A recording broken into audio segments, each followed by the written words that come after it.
Welcome to mister Zulfiqar YouTube channel. உண்மை ஊரை சுற்றி வர்றதுக்கு முன்னாடி பொய் உலகத்தை சுற்றி வரும்னு சொல்லுவாங்க. அதே மாதிரி தான் இன்றைக்கி இணையதளத்தில் பார்த்திங்கன்னா அதிகமான பொய் செய்திகள் பரவிக்கிட்டு இருக்குது. பங்களாதேஷில் நடந்து கொண்டிருக்கக்கூடிய அந்த போராட்டத்தை தொடர்ந்து அந்த தேசத்தினுடைய பிரதமராக இருந்த ஷேக் ஹசீனா அந்த நாட்டை விட்டு வெளியேறிவிட்டார். அதற்கு பிறகும் அங்கே கட்டுக்கடங்காமல் போராட்டங்களும் கலவரங்களும் நடைபெற்று வருகிறது. அந்த நாட்டை ஆட்சி செய்து கொண்டிருந்த அவாமி லீக் கட்சியினுடைய நிர்வாகிகள் அடித்து துரத்தப்படுகிறார்கள், அவர்கள் கொலை செய்யப்படுகிறார்கள். இந்த சம்பவம் தொடர்ந்து நடைபெற்று கொண்டே வருகிறது. இந்த கேப்பில் அந்த தேசத்தை சேர்ந்த சிறுபான்மை இந்துக்களாக இருக்கக்கூடியவர்களும் தாக்கப்படுகிறார்கள். அவர்களுடைய வழிபாட்டு தலங்களும் அடித்து உடைக்கப்படுகிறது. இதில் எந்த மாற்று கருத்தும் அல்ல. ஆனால் இதை மையமாக கொண்டு இந்தியாவில் இருக்கக்கூடிய ஒரு கூட்டம் என்ன பண்ணுதுன்னா, அங்கே நடைபெற்றதாக சில பொய்யான செய்திகளை இணையதளம் மூலமாக பரப்பி கொண்டிருக்கிறார்கள். ஒரு சாதாரணமாக சொல்லக்கூடிய ஒரு பொய்யான செய்திகள், அதனால் யாருக்கும் எந்த பாதிப்பும் இல்லைன்னு சொன்னால் நம்ம அதை பெருசாக கண்டுக்க மாட்டோம். ஆனால் அதே நேரத்தில் இந்த செய்திகள் இப்படி பங்களாதேஷில் ஒரு கலவரத்தை ஏற்படுத்தியதோ, கடந்த வாரத்தில் லண்டனில் முஸ்லீம்களுக்கு எதிராக ஒரு கலவரம் ஏற்பட்டதோ, அதே மாதிரி இந்தியாவில் இந்த சமூக ஊடகங்களில் பரவக்கூடிய இந்த பொய்யான செய்திகள் காரணமாக இந்தியா மாதிரியான ஏற்கனவே இந்து முஸ்லீம் பிரச்சனை கலவரங்கள் ஏற்படுவதற்கு வாய்ப்பு இருக்கக்கூடிய நாட்டில் இந்த செய்திகள் இன்னும் அதிகமான இம்பேக்டை உருவாக்கும். இங்கேயும் அதே மாதிரி கலவரங்களை ஏற்படுவதற்கான வாய்ப்பு இருக்குது. அதை பற்றி தான் இந்த வீடியோவில் முழுசாக பேச போகிறோம். அன்பார்ந்த சகோதரர்களே, இந்த மிஸ்டர் சுல்ஃபிகர் யூடியூப் சேனலை சப்ஸ்கிரைப் பண்ணாமல் பார்க்குறவங்க சப்ஸ்கிரைப் பண்ணிக்கோங்க, பெல் பட்டனை கிளிக் பண்ணி வச்சுக்கோங்க. அப்போ தான் நாம் அடுத்தடுத்து போடக்கூடிய வீடியோக்கள் உங்களுக்கு நோட்டிஃபிகேஷனில் வரும். இந்த வீடியோ பார்க்கக்கூடிய அத்தனை பேருமே இதை உங்களுடைய நண்பர்களுக்கு ஷேர் பண்ணுங்கள். மிக முக்கியமான வீடியோ. பொய்யான செய்திகளை பரப்பி கொண்டிருக்கிறார்கள். பொய் அதிகமாக மக்கள் மத்தியில் ரீச் ஆகும். அதை விட உண்மை ரீச் ஆகணும் அப்படின்னு சொன்னால் இந்த வீடியோவை நீங்கள் எல்லாருமே உங்களுடைய நண்பர்களுக்கு ஷேர் பண்ணுங்கள். உங்கள் எல்லாருக்கும் நல்லா தெரியும், பங்களாதேஷில் நடந்துக்கிட்டு இருக்கக்கூடிய போராட்டம் அது கலவரமாக மாறி ஏறத்தாழ 400க்கும் மேற்பட்டவர்கள் இறந்து விட்டார்கள். ஒரு கோட்டா அப்படிங்கிற சிஸ்டத்துக்கு எதிராக ஆரம்பித்த போராட்டம் அப்படிங்கிறது கடைசியில் அந்த நாட்டினுடைய பிரதமருக்கு எதிராக, அந்த கட்சிக்கு எதிராக ஆகி கடைசி அவர்கள் நாட்டினுடைய பிரதமர் அந்த பொறுப்பிலிருந்து விலகிய பிறகும் இன்னும் அந்த போராட்டம் அங்கே நடைபெறுகிறது. அங்கே பார்த்தீங்கன்னா இதுதான் ஒரு சான்ஸ்னு சொல்லி இதற்கு முன்பாக அந்த அரசியல் தளத்தில் பணி செய்து கொண்டிருந்த முக்கியமான தலைவர்கள், எம்எல்ஏக்கள், சேர்மன் இவங்களெல்லாம் அடித்து துவைக்கப்படுகிறார்கள், ஊரை விட்டு அடித்து விரட்டப்படுறாங்க. இந்த சம்பவத்தோடு சேர்ந்து அங்கே இருக்கக்கூடிய ஹிந்துக்களாக இருக்கக்கூடியவர்களுடைய வழிபாட்டு தலங்களும் அடித்து உடைக்கப்படுகிறது. ஒரு சில இடங்களில் ஹிந்துக்கள் தாக்கப்படுகிறார்கள். அதில் எந்த மாற்று கருத்தும் இல்லை, அது உண்மையிலே அங்கே நடக்குது. எப்படி இந்தியாவில் ஆர்எஸ்எஸ் மாதிரியான சங்பரிவார கும்பல்கள் இருந்து கொண்டு இங்கே இருக்கக்கூடிய சிறுபான்மை முஸ்லீம்களுக்கு அச்சுறுத்தலை ஏற்படுத்தி கலவரங்களை செய்து இங்கே இருக்கக்கூடிய முஸ்லீம்களை பல இடங்களில் கொலை செய்கிறார்களோ, மாட்டின் பெயரால், அதன் பெயரால் லவ் ஜிகாதுங்கிற பெயரில் இப்படி நிறைய விஷயங்களை சொல்லி கொலை செய்கிறார்களோ, அதே மாதிரி ஒரு ஃப்ரெஞ்சு குரூப்பு பங்களாதேஷில் இருந்துக்கிட்டு பங்களாதேஷில் வாழ்ந்து கொண்டிருக்கக்கூடிய சிறுபான்மை இந்துக்களுக்கு எதிராக மிகப்பெரிய அநியாயங்களை செய்து வருகிறார்கள் என்பதெல்லாம் எந்த விதமான மாற்று கருத்தும் கிடையாது. அந்த உண்மை செய்திகள் உண்மையிலேயே இந்த சோஷியல் மீடியாக்களில் பரவுதுன்னு சொன்னால் அதில் எந்த பிரச்சனையும் கிடையாது. ஆனால் அந்த உண்மை செய்திகள் வருவதற்கு முன்பாகவே பொய்யான சில செய்திகளை பரப்புகிறாங்க. யார் பரப்புகிறாங்கன்னு சொன்னால் பிஜேபியில் இருக்கக்கூடிய தேசிய அளவில் முக்கிய பொறுப்பில் இருக்கக்கூடிய முக்கியமான நபர்கள் பரப்புகிறாங்க. அதே மாதிரி இந்த விஷயத்தில் உண்மைத்தன்மை என்னென்னு தெரியாமலே ஒரு சில வட இந்திய ஊடகங்களும் ஒரு சில செய்திகளை பரப்புகிறாங்க. இந்த செய்திகள் எந்த மாதிரியான இம்பேக்ட் அந்த சமூகத்தில் உருவாக்கும்? ஏற்கனவே பங்களாதேஷ் பற்றி எரிஞ்சுக்கிட்டு இருக்குது. அதனுடைய அண்டை தேசமாக இருக்கக்கூடிய இந்தியாவுடைய எல்லை பகுதிகளில் இது எப்படிப்பட்ட இம்பேக்டை உருவாக்கும் சொல்லி ஆட்சியாளர்களும் சமூக அக்கறையும் கொண்டிருக்கக்கூடியவர்கள் ஏற்கனவே அதை பற்றி யோசித்து வருத்தம் அடைந்து கொண்டிருக்கக்கூடிய இந்த நேரத்தில் சங் பரிவார கூட்டம் திட்டமிட்டு பொய்யான செய்திகளை பரப்பிட்டு இருக்கிறாங்க. என்ன நோக்கம் அப்படின்னு சொன்னால், இந்தியாவில் அதே மாதிரி கலவரங்களை ஏற்படுத்தணும், இந்தியாவில் இருக்கக்கூடிய முஸ்லீம்களுக்கு எதிராக மிகப்பெரிய கலவரத்தை ஏற்படுத்தி ஒரு பிரச்சனையை கிளப்பணும் அப்படிங்கிறதான் இவர்களுடைய முழுக்க நோக்கம் என்பதே. அதில் எந்த விதமான மாற்று கருத்தும் கிடையாது. அதில் முதல்ல பார்த்தீங்கன்னா ஒரு வீடியோவை அவங்க ஷேர் பண்ணுறாங்க. அந்த வீடியோவில் என்ன இருக்குன்னு சொன்னால், ஒரு கணவன், ஒரு மனைவி, 2 குழந்தைகளை தூக்கில் தொங்கிட்டு இருக்கிறாங்க. இந்த வீடியோவை ஷேர் பண்ணிவிட்டு என்ன சொல்கிறாங்கன்னா, பார்த்தீங்களா பங்களாதேஷில் இருக்கக்கூடிய ஹிந்துக்களுடைய நிலைமை, ஒரே குடும்பத்தை சேர்ந்த 4 பேரை அடித்து கொலை செய்து தூக்கில் போட்டாங்க முஸ்லீம்கள் அப்படின்னு சொல்லி ஒரு செய்தியை பரப்புகிறாங்க. உண்மையிலே அப்படி ஒரு சம்பவம் நடந்துச்சா அப்படின்னு ஃபேக்ட் செக் பண்ணி பார்க்கும்போது நமக்கு சில தகவல் கிடைக்குது. அதாவது இந்த சம்பவம் எங்கே நடந்திருக்குன்னு சொன்னால் பங்களாதேஷில் தான் நடந்திருக்குது. பங்களாதேஷில் பிரஹ்மன்பாரியா நபிநகர் அப்படிங்கிற ஊரில் நடந்திருக்கிறது.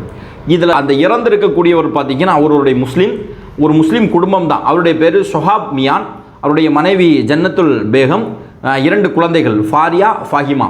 இவங்க ஒரு முஸ்லீம் குடும்பம் தான். இந்த கலவரத்துக்கும் இவருடைய மரணத்திற்கும் எந்த சம்பந்தம் கிடையாது. அவருடைய குடும்ப பிரச்சனை காரணமாக கணவர் தன்னுடைய 2 குழந்தைகளையும் மனைவியையும் கொலை செய்துவிட்டு அவரும் தூக்கில் தொங்கியிருக்கிறார். இது சம்பவம் நடக்கிறது ஜூலை 27, 28 இந்த டேட்டில் தான் நடக்குது. ஸோ இந்த வீடியோ தான் பொய்யான செய்திகளோடு அங்கே இருக்கக்கூடிய இந்துக்கள் கொலை செய்யப்பட்டார்கள்னு ஒரு செய்தி பரவுது. இது ஒரு சம்பவம். அடுத்து இன்னொரு சம்பவம் என்னென்னா, ஒரு ஃபோட்டோ டிவி வரையிலும், அதாவது ஹிந்தி CTV வரையிலும், இன்னும் ஒரு சில ஊடகங்களில் வரைக்கும் இந்த செய்தி பரவுது. ஒரு கோவில் வந்து எரிக்கப்பட்டது மாதிரி ஒரு ஃபோட்டோ போட்டு, பார்த்தீர்களா பங்களாதேஷில் எந்த மாதிரி அநியாயம் நடந்துக்கிட்டு இருக்குன்னு, அங்கே இருக்கக்கூடிய ஒரு ஹிந்து கோவில் வந்து பற்றி எரிந்து கொண்டு இருக்கிறது, தீ வச்சுட்டாங்க முஸ்லீம்கள் அப்படின்னு சொல்லி அந்த செய்தி பரவுது.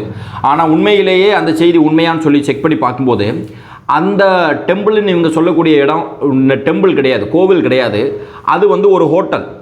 அந்த ஹோட்டலுடைய பெயர் பார்த்தீங்கன்னா சக்திரா அப்படிங்கிறது தான் அதனுடைய பேர். அதனுடைய அந்த ஹோட்டலுடைய ஓனருடைய பேர் காஜி அசதுமான் ஷஹ்சாத் அப்படிங்கிறது தான் அவருடைய பேர். அப்போ அது ஒரு முஸ்லீமுக்கு சொந்தமான ஒரு பில்டிங், அது ஒரு ஹோட்டல். சரியா? அடுத்து பார்த்தீங்கன்னா இன்னொரு வீடியோ பரப்பப்படுகிறது. ஒரு நபர் அதாவது குளத்தில் வந்து குதிச்சு போகிறாரு, அவரை வந்து கல்லறிந்து விரட்டுறாங்க. அதாவது எப்படிப்பட்ட அநியாயம் நடக்கு பாருங்க.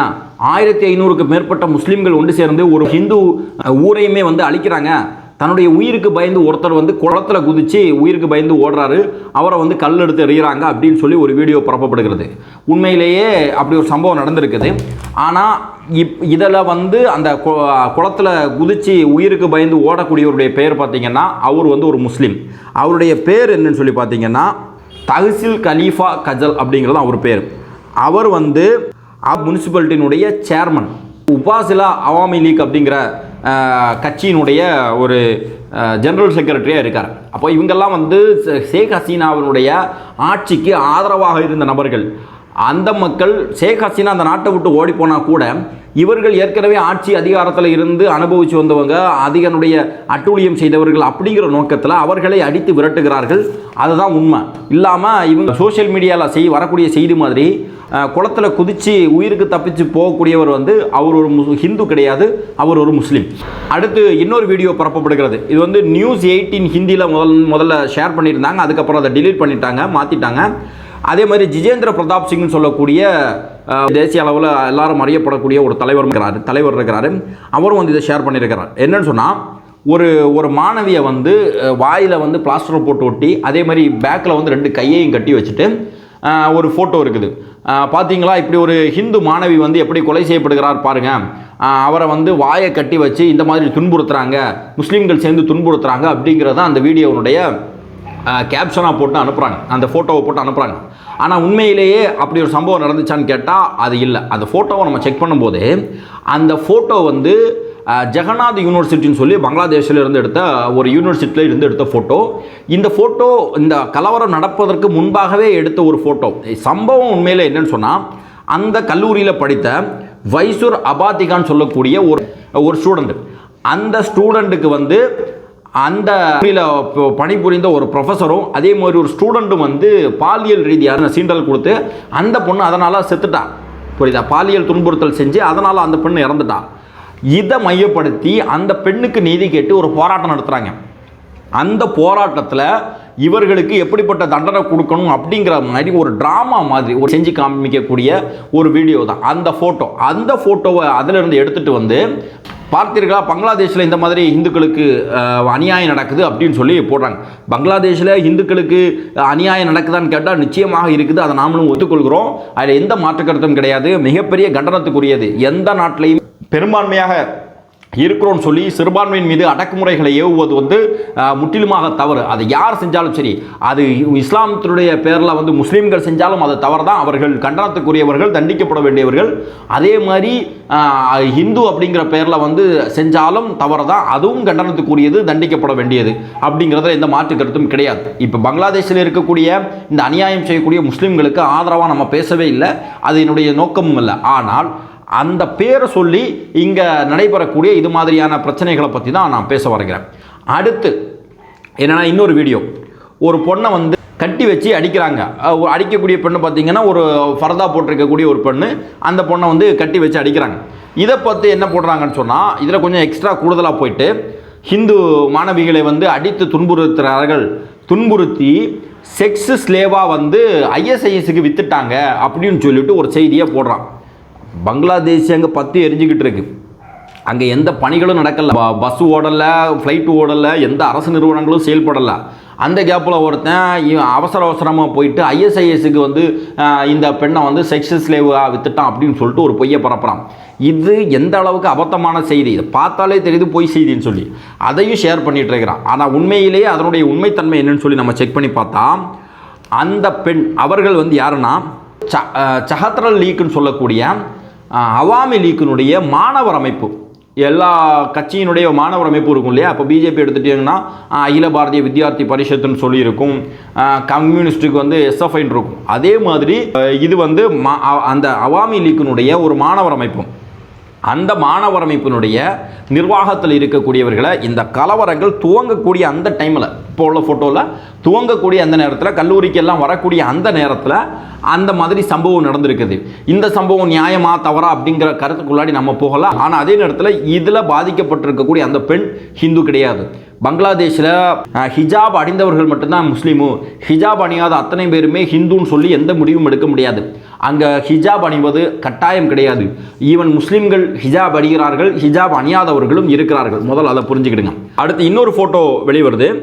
அதில் என்னென்னா, ஒரு வயதான ஹிந்து முதியவரை வந்து அடித்து கொலை செய்து ஒரு ஸ்டாச்சு இருக்குது, ஒரு சிலை இருக்குது, சிலையில் வந்து தொங்க விட்டுட்டாங்க அப்படின்னு சொல்லிட்டு ஒரு செய்தியை பரப்புகிறாங்க.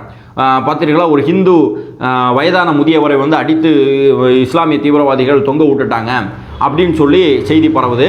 இந்த ஃபோட்டோவினுடைய உண்மைத்தன்மை என்னன்னு சொல்லி செக் பண்ணி பார்த்துட்டா இதுவும் நடந்த சம்பவம் உண்மைதான். ஒரு வயதான முதியவரை வந்து அடித்து ஸ்டாச்சுவில் வந்து கெட்டி தொங்க விட்டுருக்குறாங்க, கொலை செய்யப்பட்டு தொங்க விட்டுருக்காங்க.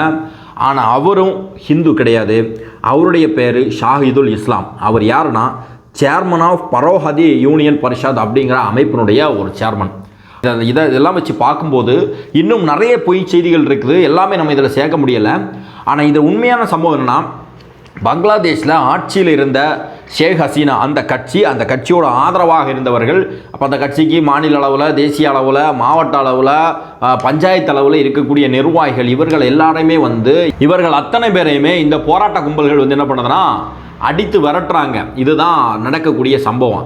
இதில் வந்து ஹிந்துக்கள் தாக்கப்படுகிறார்கள், முஸ்லீம்கள் தாக்கப்படுகிறார்கள். ஹிந்துவில் யாராவது வந்து ஷேக் ஹசீனாவுடைய கட்சிக்கு ஆதரவாகவோ, அந்த கட்சியினுடைய உறுப்பினராக, நிர்வாகியாக, பொறுப்பாளராக, எம்எல்ஏவாக ஏதாவது இருந்தால் அவரும் வந்து இதற்கு இந்த தாக்குதலுக்கு உள்ளாக்கப்படுகிறார் என்பதில் எந்த விதமான மாற்று கருத்தும் இல்லை. அதேமாதிரி சில பிரெஞ்சு குரூப் வந்து என்ன பண்ணுறாங்கன்னா ஹிந்துக்களுக்கு எதிரான மனநிலையோடு ஹிந்துக்களையும் தாக்குறாங்க, அதுலேயும் மாற்று கருத்து இல்லை. சரி, இப்போ இந்த வீடியோ வந்து நம்ம இது எதுக்காக போடுறோம்னு சொன்னால், இப்படியெல்லாம் சம்பவம் பங்களாதேஷில் நடக்கலை அப்படிங்கிறத உறுதிப்படுத்துறதுக்காக கிடையாது. இப்படி சில சம்பவங்கள் நடக்கிறது உண்மைதான். ஆனால் அதனுடைய அடிப்படையில் நடக்காத சம்பவங்களை பொய்யான செய்திகளோடு இந்தியாவில் பாஜகவில் இருக்கிறவர்கள் குறிப்பாக பரப்புகிறாங்க. இது வந்து என்ன உருவாக்கும் சொன்னால், ஏற்கனவே இந்தியாவில் பல கலவரங்கள் நடந்திருக்கிறது. ஷாஜஹான்பூரியில் நடந்த கலவரமாகட்டும், மகாராஷ்டிராவில் கடந்த 3-4 மாதங்களுக்கு முன்பாக நடந்த ஒரு மிகப்பெரிய கலவரமாகட்டும், இதெல்லாமே வந்து எங்கே ஸ்டார்ட் ஆகுதுன்னா சோஷியல் மீடியாவில் வரக்கூடிய ஒரு பொய்யான செய்தி. லண்டனில் கூட கடந்த 10 நாட்களாக மிகப்பெரிய ப்ரொட்டஸ்ட் கலவரம் நடந்துக்கிட்டு இருக்கு. அதுவும் வந்து ஒரு சோஷியல் மீடியாவில் வந்த பொய்யான செய்தியினுடைய அடிப்படையில் தான். இப்போ இந்த செய்தியின் காரணமாக இதனுடைய எதிரொலி பங்களாதேஷில் நடப்பதாக இவர்கள் போடக்கூடிய இந்த பொய்யான செய்தியினுடைய எதிரொலி இந்தியாவில் ஏற்பட்டுச்சுன்னு சொன்னால் விளைவுகள் ரொம்ப மோசமாக இருக்கும். ஏற்கனவே இங்கே பல கலவரங்கள் நடைபெற்றிருக்கிறது, அதனுடைய தீர்வுகள் இதுவரைக்கும் தெரியலை. இதே மாதம்தான், ஆகஸ்ட் மாதம், இந்தியாவிற்கு சுதந்திரம் கிடைக்கக்கூடிய இந்த மாதம். ஆனால் அதெல்லாம் நம்ம சந்தோஷமாக கொண்டாடக்கூடிய சூழலே கிடையாது 1947. ஏன் அப்படின்னு சொன்னால், இந்தியாவிற்கு சுதந்திரம் கிடைக்கக்கூடிய நேரத்தில் இந்து முஸ்லீம்களுக்கு இடையிலே நடந்த கலவரம், அதனால் நடைபெற்ற மரணங்கள், அதனால் ஏற்பட்ட இழப்புகள் சொல்லக்கூடியது தாங்க முடியாது. அந்த கஷ்டத்தில் வந்து யாருக்கும் அந்த சுதந்திரத்தை வந்து கொண்டாடக்கூடிய சூழல் இல்லாத இருந்தது. ஆனால் இன்றைக்கும் கிட்டத்தட்ட வெள்ளக்கார நம்மக்கிட்ட தூவிட்டு போன அந்த வெறுப்பினுடைய விதை இன்றைக்கும் மரமாக, செடியாக, விருட்சமாக வளர்ந்து நம்ம மனசில் இருக்கக்கூடிய காரணத்தினால இன்றைக்கும் ஒரு ஹிந்துவை முஸ்லீம் அந்நியனாக பார்க்குறதோ அல்லது ஒரு முஸ்லீமை ஹிந்து அந்நியனாக பார்க்குறது ஒரு சில பேர், குறிப்பிட்ட நபர்கள் தான். பெரும்பாலாக இருக்கக்கூடியவர்கள் வந்து இந்துக்களும் முஸ்லீம்களும் அண்ணன் தம்பியாக, மாமா மச்சானா வாழ்கிறான். ஆனால் ஒரு குறிப்பிட்ட கூட்டம் இதே மனநிலையில் இன்னும் இருந்துக்கிட்டு இருக்கிறாங்க. இவர்கள் இன்னும் எத்தனை நூற்றாண்டு போனாலும் மாறுவதற்கு வாய்ப்பில்லை. ஆனால் இதனால் ஏற்படக்கூடிய இழப்புகள் என்பது இரண்டு பக்கமும் தான். குஜராத்தில் கொலை செய்தவர்கள் பல பேர் பல வருஷம் ஜெயிலில் இருந்தான். அவனை அரசாங்கம் இப்போதைக்கு அவனை மன்னிப்பு கொடுத்து விடுதலை செஞ்சாலும் கூட பல வருஷம் அவனுடைய வாழ்க்கை சிறையில் கழிந்திருக்கிறது. இதே மாதிரி பல சம்பவங்களை நம்ம சொல்ல முடியும். இதை எல்லாமே தூண்டி விடக்கூடிய அரசியல் கட்சியில் இருக்கக்கூடியவர்கள் அவன் பேர் பதவி புகழோட இருப்பான். ஆனால் அடிமட்டத்தில் இருக்கக்கூடியவர்கள் இந்த வெறுப்புணர்வின் காரணமாக நடைபெறக்கூடிய கலவரத்தில் இரண்டு பக்கத்தில் இருக்கக்கூடியவர்களும் பாதிக்கப்படுகிறார்கள் என்பதில் எந்த விதமான மாற்று கருத்தும் கிடையாது. எனவே இது மாதிரியான பொய்யான செய்திகளை பரப்புறதை தடுக்கணும். வரக்கூடிய செய்திகள் உண்மையான்னு சொல்லி அனலைஸ் பண்ணி நம்ம தெரிஞ்சுக்கணும். பத்திரிகையாளர் ஆல்ட் நியூஸ்ன்னு சொல்லிட்டு ஒரு சேனல் இருக்குது. அதில் மேக்ஸிமம் வரக்கூடிய செய்திகளை இது மாதிரி வரக்கூடிய ஃபோட்டோஸ் எல்லாம் உண்மையா பொய்யா அப்படின்னு சொல்லி ஃபேக்ட் செக் பண்ணி சொல்கிறாங்க. ஸோ இதை எல்லாருமே கவனத்தில் எடுக்கணும். அதே மாதிரி அரசாங்கம் இந்த விஷயத்தில் தலையிட்டு உண்மையிலே இந்தியாவில் இருக்கக்கூடிய மக்கள் மேலே அக்கறை இருந்துச்சுன்னு சொன்னால் இது மாதிரி பொய்யான செய்திகளை பரப்புறவர்களை கைது செய்யணும். அவர்கள் மீது கடுமையான நடவடிக்கை எடுக்கணும். இல்லைன்னு சொன்னால் இந்தியா மிக மோசமான கலவரங்கள் இங்கேயும் ஏற்பட வாய்ப்பு இருக்குது அப்படிங்கிறத அரசாங்கம் உணர்ந்து கொண்டு இது மாதிரியான விஷயங்களை ரெஸ்ட்ரிக்ட் பண்ணணும். இந்த நான் போட்ட இவ்வளவு செய்திகளும் பொய் செய்திகள் அப்படின்னு சொல்லி இவ்வளவு விஷயங்களும் ஃபேக்ட் செக் பண்ணி பொய் செய்திகள் சொல்லி பல மீடியாக்களில் வந்த செய்திகள் தான். ஆனாலும் அந்த செய்தி போட்டவன் இது வரைக்கும் அதை மாற்றலை. சரி, தெரியாமல் ஒரு வேளை செய்தியை போட்டிருக்கலாம். ஆனால் அதற்கப்புறம் இது தெரிஞ்சதுக்கப்புறமும் அவர்கள் மாற்றலை. இதை அரசாங்கம் கவனத்தில் கொண்டு காவல்துறை கவனத்தில் கொண்டு இந்த மாதிரி பொய் செய்திகள் போடக்கூடியவர்களை தடுக்கக்கூடிய வேலையை பார்க்கணும். அதே மாதிரி உங்களுக்கு வரக்கூடிய செய்திகளையும் உண்மைத்தன்மை அறிந்து செயல்படுங்கள், ஷேர் பண்ணுங்கள். அன்பார்ந்த சகோதரர்களே, பங்களாதேஷில் முஸ்லீம்களும் இந்துக்களும் பாதிக்கப்பட்டிருக்கிறார்கள், மாற்று கருத்தெல்லாம். அங்கே இருக்கக்கூடிய இந்துக்களுடைய பாதுகாப்பை மத்திய அரசு உறுதி செய்யணும். அதற்காக அந்த தேசத்தினுடைய இடைக்கால அரசாங்கத்தினுடைய தலைவராக பொறுப்பேற்கக்கூடிய முகமது யூனுஸ் அவரும் சொல்லியிருக்கிறாரு. அங்கே பங்களாதேஷில் இருக்கக்கூடிய புத்த மதத்தை சேர்ந்தவர்கள், கிறிஸ்தவர்கள், இந்துக்களுக்கு எதிராக கலவரம் நடக்கிறது, அதை உடனடியாக தடுக்கணும்னு சொல்கிறாங்க. அதே மாதிரி இந்த போராட்டத்தை செய்த அந்த மாணவர் அமைப்பை சேர்ந்தவர்கள் அவர்களும் சொல்லியிருக்கிறாங்க. என்னன்னு சொன்னால் ஹிந்து கோவில்களையும் இந்துக்களையும் முஸ்லீம் மாணவர்கள் பாதுகாக்கணும். நம்முடைய பேரை சொல்லி நம்முடைய மாணவர்களுடைய போராட்டம் தவறான முன்னுதாரணத்தை ஏற்படுத்தி விட்டதுன்னு சொல்லி மாணவர்கள் மீது குற்றச்சாட்டு சொல்வதற்காக சதி செயல்களில் ஈடுபடுறாங்க. அதனால் மாணவர்கள் இந்துக்களுடைய பாதுகாப்பை உறுதி செய்யணும் அப்படின்னு சொல்லியிருக்கிறாங்க. அது மட்டும் இல்லை, இன்னும் மிக முக்கியமான செய்தி, அந்த பங்களாதேஷில் ஹிந்து கோவில்கள் இந்துக்களுடைய ஊரை முஸ்லீம்கள் சுற்றி நின்று பாதுகாக்கக்கூடிய சூழல் உருவாக்கி இருக்கிறது. அதனுடைய ஃபோட்டோ எல்லாமே பரவி இருக்கிறது. இந்த பொய்யான செய்தியை பரப்பக்கூடியவன் எவனுமே இந்த உண்மையான செய்திகளை பரப்புவது கிடையாது. அதே மாதிரி கடந்த முறை எதிர்க்கட்சியாக இருந்த அந்த பிஎன்பி கட்சியினுடைய பங்களாதேஷ் நேஷனலிஸ்ட் பார்ட்டி அதனுடைய பொதுச் செயலாளர் அவர்களும் ஒரு அறிக்கை வெளியிட்டிருக்கிறாரு. ஹிந்துக்கள் மேலே மதத்தினுடைய அடிப்படையில் தாக்குதல் நடத்துவதை ஏற்றுக்கொள்ள முடியாது, அதை உடனடியாக நிப்பாட்டணும், அது யார் செஞ்சாலும் அவர்கள் எங்களவர்கள் அல்ல அப்படிங்கிற ஒரு கருத்தையும் பதிவு பண்ணியிருக்கிறாங்க. ஒரு ஃபோட்டோ வெளியே வந்திருக்கிறது. ஒரு கோவிலை முஸ்லீம்கள் பாதுகாத்து கொண்டிருக்கிறார்கள். அந்த இடத்துல தொழுகை நேரம் வரும்போது முஸ்லீம் ஒருத்தர் கோவிலுக்கு முன்னாடி நின்று தொழக்கூடிய செயலும் நடந்திருக்கிறது. அதே மாதிரி ஆர்டிஃபிஷியல் இன்டெலிஜென்ஸ் மூலமாக உருவாக்கப்பட்ட பொய்யான இமேஜுகளை பரப்பியும் பல விதமான பொய்யான செய்திகளை பரப்பி கொண்டிருக்கிறார்கள். அதையும் பார்க்கக்கூடியவர்கள் நீங்கள் இந்துக்களாக இருக்கலாம், முஸ்லீம்களாக இருக்கலாம், பார்க்கக்கூடியவர்கள் உண்மைத்தன்மையை அறிந்து ஷேர் பண்ணுங்கள். நம்ம பரப்பக்கூடிய ஒரு பொய்யான செய்தி எங்கேயோ ஒரு நபருக்கு மிகப்பெரிய துன்பத்தை ஏற்படுத்தும் அப்படிங்கிறதுல எந்த விதமான மாற்று கருத்தும் கிடையாது. பிஜேபி கட்சியை சேர்ந்தவன் பர்பஸாக வேணும்னே செய்கிறான். ஆனால் இதை தெரியாத பல நடுநிலையால் இந்துக்களும் அதை ஷேர் பண்ணுறதை பார்க்குறோம். உடனடியாக இதை மாதிரி ஷேர் பண்ணுறதை தவிர்த்து கொள்ளுங்கள். அன்பார்ந்த சகோதரர்களே, உண்மைத்தன்மை அறிந்து உண்மை செய்திகளை பரப்புக. அன்பார்ந்த சகோதரர்களே, இந்த மிஸ்டர் சுல்ஃபிகர் யூடியூப் சேனலில் நான் இந்த போட்டிருக்கக்கூடிய வீடியோ அது சம்மந்தமாக உங்களுடைய மேலான கருத்துக்களை பதிவு செய்யுங்கள். நன்றி.